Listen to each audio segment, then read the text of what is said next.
ગુરુજનોને કરું છું સાદર પ્રણામ. નામ છે મારું ચાવડા હેતલ. જ્ઞાનની ખોજમાં મનડું છે અટલ. 12 કોમર્સની છું વિદ્યાર્થીની. ભવિષ્યના સપના જોવા નથી થાકતી. હિસાબોની દુનિયામાં કરું છું હું અભ્યાસ. સફળતાની સીડી ચડવાની છે મને આસ. માનનીય મહેમાનશ્રી, આદરણીય આચાર્યશ્રી, શિક્ષકગણ તેમજ મારી વહાલી મસ્તીખોર વિદ્યાર્થીની બહેનો, આજે આપણી શાળા શ્રી એલ.એલ.એ. મહેતા કન્યા વિદ્યાલયમાં વિદાય કાર્યક્રમની સાથે સાથે સફળતાની ઉજવણી કરી રહ્યા છીએ.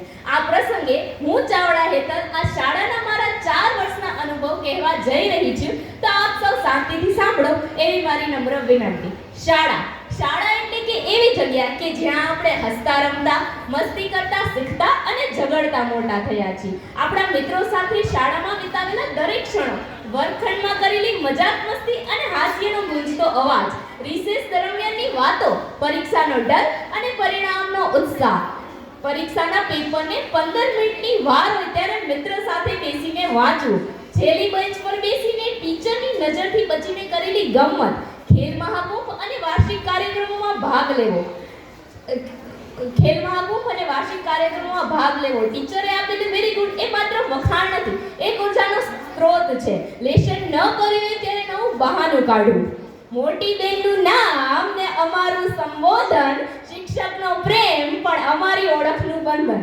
આ બધી હવે જીવનભરની યાદો બની જશે કે હવે અમારી વિદાયનો સમય આવી ગયો છે. વિદાયનો દિવસ એ ખુશી અને દુઃખ બંનેનો દિવસ છે.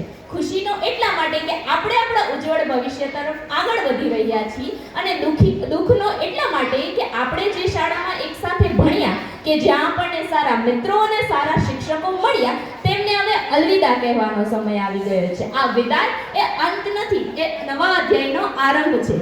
આપી અમને જ્ઞાનનો ભંડાર, કર્યા અમને ભવિષ્ય માટે તૈયાર, છીએ અમે આભારી ગુરુઓના, જેમણે કર્યા અમને કૃતજ્ઞ અપાર. 4 વર્ષનો આ સંગાત અમારા જીવનનો શ્રેષ્ઠ ભાગ છે. હું મારા શિક્ષકો વિશે થોડું કહેવાય છે. 7 વર્ષથી શાળાનું ગૌરવ, આચાર્ય શ્રી જિજ્ઞાસા બહેનનું છે નામ. જીવ વિજ્ઞાન થકી ધોરણ 9-10 ની વિદ્યાર્થીનીને આપે છે જીવનનું જ્ઞાન. નિષ્ઠા અને શિક્ષણનો સંગમ છે એવો, જેમનું શાળામાં છે ઉમદા સ્થાન. ઇતિહાસના પૃષ્ઠો ખોલે ને ભૂગોળનું જ્ઞાન કરાવે. સામાજિક વિજ્ઞાનના શિક્ષક ચેતના ટીચર અમને સંસ્કૃતિના પાઠ શીખવાડે. દફતર અને કાગળોનો હિસાબ રાખે ને વહીવટીની ગતિ જાળવે.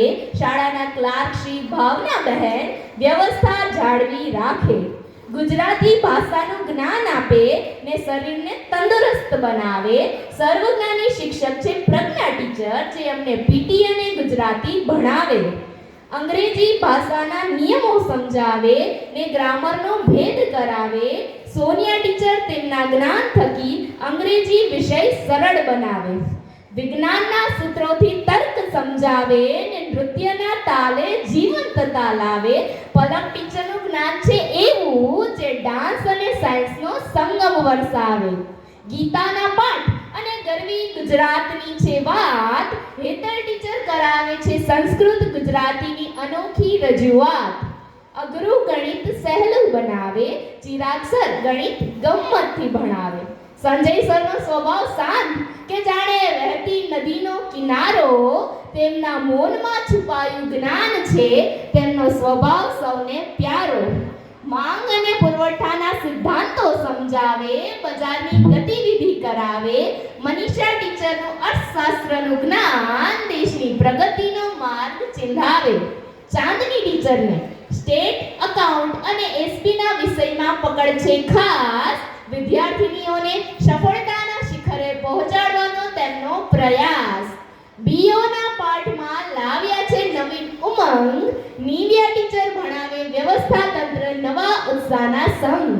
ગુજરાતી ભાષાની મીઠાશ અને મનોવિજ્ઞાનનું જેમણે છે જ્ઞાન. કૃષ્ણ ટીચર જાણીએ છે વિદ્યાર્થીનીના મનની વાત. શબ્દોની રમત અને સ્મિતની સરવાણી. હિરેન સર હસતા હસતા શીખવે અમને ઇંગ્લિશની આખી કહાની. શાળાની સફાઈ અને વ્યવસ્થાને રાખે છે હંમેશા જાળવી.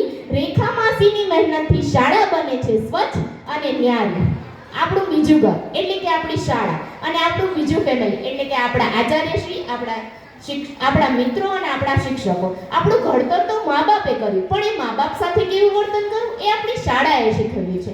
આજે હું આચાર્યશ્રી અને તમામ શિક્ષકગણનો દિલથી આભાર માનું છું કે તેમણે અમારા જીવનમાં ખૂબ મહત્વની ભૂમિકા ભજવી છે અને અમારામાં સંસ્કારોનું સિંચન કર્યું છે. શાળા એ તો મીઠી યાદોનો ખજાનો છે. તેને યાદ કરતા મોઢા પર સ્મિત અને આંખોમાં આંસુ આવી જાય છે. આ શાળામાં વિતાવેલા સોનેરી વર્ષો અમારા હૃદયમાં સદાય જીવંત રહેશે. વિદાય એ તો પ્રગતિનું પગથિયું છે, તે હંમેશા આગળ વધ્યા કરે છે. આજે હું ધોરણ 10 અને 12ની બહેનોને શુભેચ્છા પાઠવવા ઈચ્છું છું કે તમે તમારા જીવનમાં ખૂબ પ્રગતિ કરો, તમારી શાળા અને તમારા માતા પિતાનું નામ રોશન કરો. એવી આશા સર હું મારી વાણીને વિરામ આપતા પહેલા બે પંક્તિ કહેવા ઈચ્છીશ. कहीं जीत बाकी है, कहीं हार बाकी है, अभी तो जिंदगी का सार बाकी है.